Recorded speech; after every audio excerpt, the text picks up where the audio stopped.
Hello and welcome to India Today SoSouth. I am Prija Arvind. Today we are going to discuss Prime Minister Narendra Modi's election campaign in Thrissur district, where he addressed a rally at the Kundangula region of Thrissur. He was campaigning for the Thrissur constituency BJP leader, BJP candidate Suresh Gobi, and the Alatur constituency candidate T.N. Sarasu. One of the things that stood out over there was Prime Minister Narendra Modi bringing up the Karuvannur Cooperative Bank scam. This was the first time that Prime Minister Narendra Modi brought up the scam. And in that address, this is what he said. Kerala में जनता के पैसों की खुलेआम लूट हो रही है। ये लोग भ्रष्टाचार के नए नए मॉडल लेकर आते हैं। जनता का एवरी सिंगल रुपया लूटना चाहते हैं। कुरुवन्नूर कोऑपरेटिव बैंक स्कैम लेप की लूट का एक ऐसा उदाहरण है, हर कोई जिससे परेशान है। यहां सीपीएम के मुख्यमंत्री 3 साल से लगातार झूठ बोल रहे हैं कि इस कोऑपरेटिव स्कैम के पीड़ितों को उनका पैसा वापस मिलेगा। ये भी झूठ बोलते हैं कि दोषियों पर कार्रवाई होगी। ये आपका सेवक मोदी है जिसने इस केस की जांच करवाई। अब तक स्कैम करने वालों की करीब 90 करोड़ रुपए की संपत्ति भारत सरकार के ईडी ने अटैच कर ली है। Now, let's give our viewers a little bit of a background here to the Karuvannur Bank scam. Karuvannur Service Cooperative Bank began as an agricultural society in 1921 at Porattacheri village. And it has been led by the Communist Party of India, Marxist, the ruling party in Kerala, for the last 4 decades. The scam in this cooperative bank came to light somewhere in 2017-2018, where investigation into complaints registered by people as well as the bank revealed massive funds embezzlement, something that has not been seen before in the cooperative bank sector. The crime branch took over the investigation from the local police in July 2021, and the investigation is still in progress. Now, back to Prime Minister Narendra Modi. Why did he bring up this scam now? Why did he say Pinarayi Vijayan has been lying to the people of Kerala for the past 3 years? One of the reasons that, according to me, could be that the Karuvannur Bank's link to the CPIM, as I just let the viewers know before. And with this remark, Prime Minister Narendra Modi wants to show people that the CPIM is corrupt. Now, also by saying that Pinarayi Vijayan has been lying to the people, he wants to remind the people that there has been no arrests made in the case that could implicate the CPIM leaders.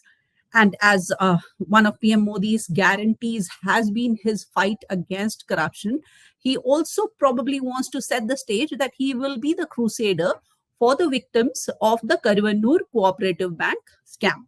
Now, to discuss more about the optics and politics of bringing up this scam back to the national limelight, I have with me journalist Anand Kuchgudi. Welcome, Anand. Thank you for joining me. Thank you, Prija.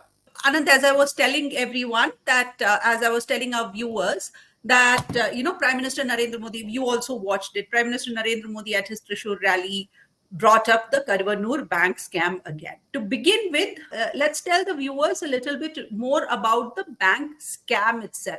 If you could put a little bit more detailed into, understanding of what the scam itself is, rather than when and what it happened, what exactly is the scam, how the victims were defrauded, and what are the implications in the political scenario in Kerala because of this one scam. It's not just limited to Karuvannur. As of now, there are more than 12 banks which are seriously under trouble. So the basic thing is that these banks, these cooperative banks, they get certain leeway when it comes to the RBI rules. So there is not so much scrutiny on them as much as, there is on the government banks or the private banks which are not in the cooperative sector. So the earlier the KYC regulations were also not so strict, and post 2016, post the demonetization, so many things have changed in the banking sector. And in Karuvannur, it was noticed that the loans that the savings that had matured, the bank did not have the money to pay it back to the investors or the people who have invested money in the bank. So why did it happen? The bank was giving loans to a lot of people without sufficient background checks, or without doing enough homework. And this happened basically because the CPM, which was in control of the bank, their party secretary, the district secretary, and their local leaders would just instruct the bank officials, the directors who were put there and who off their places because to the CPM. So the CPM people would tell these officials to give loans to whoever they are referred to. So whoever came with their reference, they gave them loans. In the case of certain people, these loans were so huge, the sums were so huge that it entirely crippled their entire banking system. And so the many legitimate investors whose savings had matured over time, these savings couldn't be, this money couldn't be repaid, this money couldn't be returned to these original investors, which completely disturb their whatever their banking system in total. So it this is the kind of scam that happened in Karuvannur. Now there are so many other, there are certain other things which are which are also part of the scam, like the number of people, the party people involved in the scam, which are secondary. But this is basically the scam is all about. Anand, you mentioned the party people over here. So now, I think because of the party's involvement in this scam and the cooperative bank itself being run by the CPIM, probably Prime Minister Narendra Modi has picked this particular topic up for to showcase that he is the crusader against corruption, no matter at what level it is. And that's exactly what he said. तो आपका ये सेवक मोदी, इसने ये scam बाहर निकाला. Your servant Modi, he's the one who unearthed this and got these things investigated.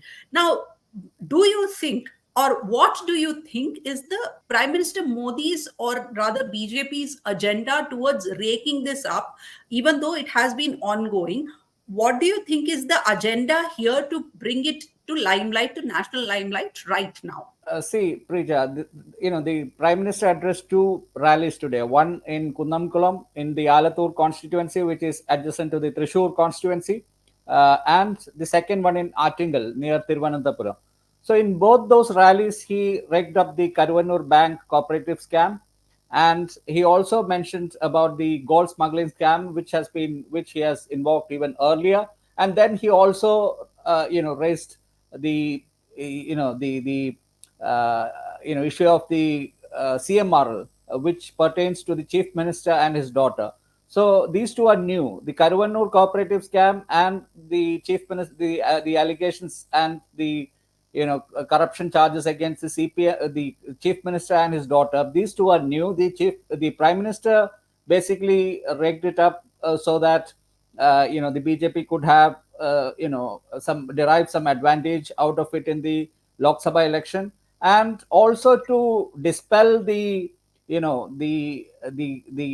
a rumor, or there is this feeling among the people of Kerala that there is some kind of give and take between the CPM in Kerala and the BJP in Delhi, because the SNC Lavalin case has been postponed at last count probably 38 or 39 times in the Supreme Court.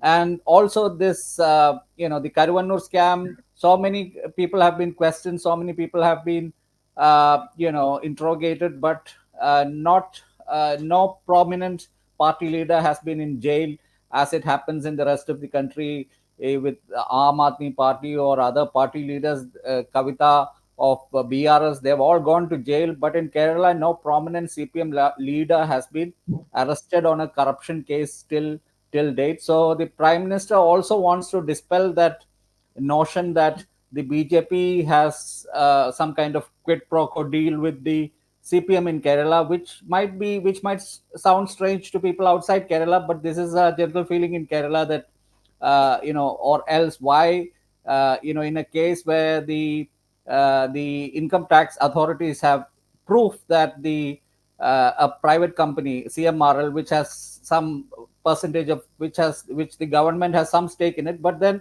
it's a private company.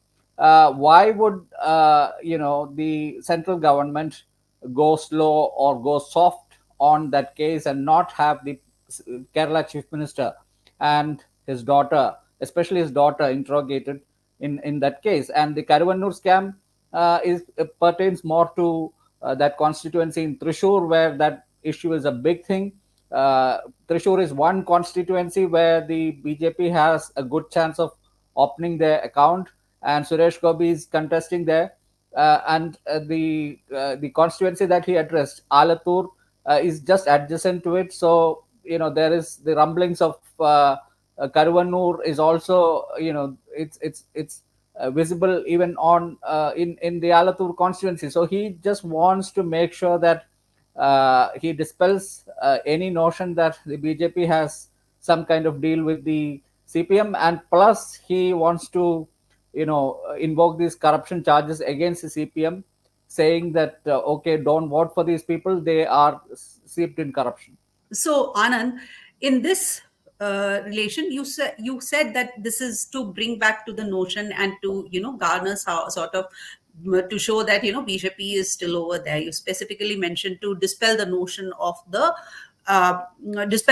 that there is some sort of nexus which the UDF has been time and again accusing LDF of, because exactly for the reasons that you have mentioned, saying that there has not been any action taken against all these scams which have been taken over by either ED or CBI, and there has been much headway into the investigation or arrests being made. There are still people being questioned, and there are still so there are all these rumors and notions and allegations flying across, where UDF is saying that LDF is in nexus with the BJP, where LDF itself is also saying that the UDF is in nexus with the BJP. So Prime Minister Narendra Modi bringing up these three scams particularly, specifically, is to dispel that notion to an extent. That is the optics of it. My question here is that there hasn't been any action which is as true as that, the optics have been dispelled, the notions have been dispelled.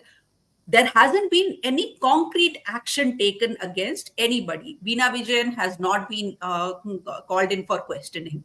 There have only been the surrounding people who have been taken into questioning, or the assets are being audited. There haven't been any arrests made. So there is only the optics of it. Do you think unless the central government actually takes any action in the next 1 week, is this going to help the BJP in any which ways, other than kind of raking up already raked over issue, which is not exactly news for the Malayali public? Prija, I would like to disagree with you on the counts that this is just the UDF raising this allegation or raising this suspicion that there is some quid pro quo between the CPM in Kerala and BJP in Delhi. I'm again asserting CPM in Kerala because Sitaram Yechuri is not under suspicion, and the BJP in Delhi because the Kerala BJP apparently has no clue what's going on between the mediators of Chief Minister Pinarayi Vijayan and the mediators of or the top two of the BJP. People who the go betweens. There have been so many retired IAS officers, retired bureaucrats who are who are being given huge sums as salary, doing nothing except this kind of they are just mediators in that sense, including the Kochi Metro CMD Loknath Behra, IPS, who is a key player in that. So it's not just the UDF raking these allegations, and there's no this the question that you asked about the BJP not taking any concrete action. That's precisely the reason why people are skeptical about the BJP raising it, the Prime Minister raising it today, because it's been 2.5 years since many of these things have come out, and that to the gravity, the magnitude of the corruption has been on the front pages of Malayalam dailies, Malayalam Manorama and Madhrubhumi. People reading those newspapers, they would have probably more, they would understand. I mean, they would know that so much of corruption has happened, but till date, Pinarayi Vijayan's image as, he's called Irata Chankan by the CPM cadre, or, let's say, if I translate it loosely, it will be like lion hearted or something like that, like his image is something that the CPM is very wary of, and they must ensure that nothing happens to his image. But it also seems that the BJP is also trying to make sure that nothing happens to the chief minister's image in Kerala, because if it takes a beating, the entire CPM is, the CPM party is currently built around the personality of, it rests on the personality of Chief Minister Vijayan. So the BJP, for some reason, they have ensured that the chief minister hasn't been questioned. Not just in one case, there has been the life mission case, in which the chief minister was the CEO of Life Mission, so he could have been questioned. There were the dailies Manorama and Madhrubhumi kept writing that the chief minister could be called in for questioning any day, but it never happened. It's been more than 2 years now. So, and then the chief minister's corruption charges in the CMRL case, the latest case, nothing has happened. Yeah, so the question that you asked, whether the BJP takes any action, if the people's perception can change unless some action is taken, I don't think it will change. Probably the Prime Minister, what he spoke today, might appeal to the BJP cadres, but if it has to appeal to people beyond the general public, beyond the BJP voters who are already voting for BJP, some concrete action will have to be seen on the ground. No, that's exactly my question over here, Anand. Unless it right now, what Prime Minister Modi said sounds very much like a lip service to the thing that is actually a known thing to across Malayali viewers. It can make headlines outside of Kerala, but for Kerala people, for the voters who are looking at Prime Minister Narendra Modi to bring something to the table, something new to the table, which might sway the neutral voters. Do you think that Prime Minister Narendra Modi bringing these scams up is going to help in any which ways for BJP to gain any votes? No, I don't think the BJP is getting any new votes just because of this lip service, as you called it. The Prime Minister just raking it up doesn't mean anything.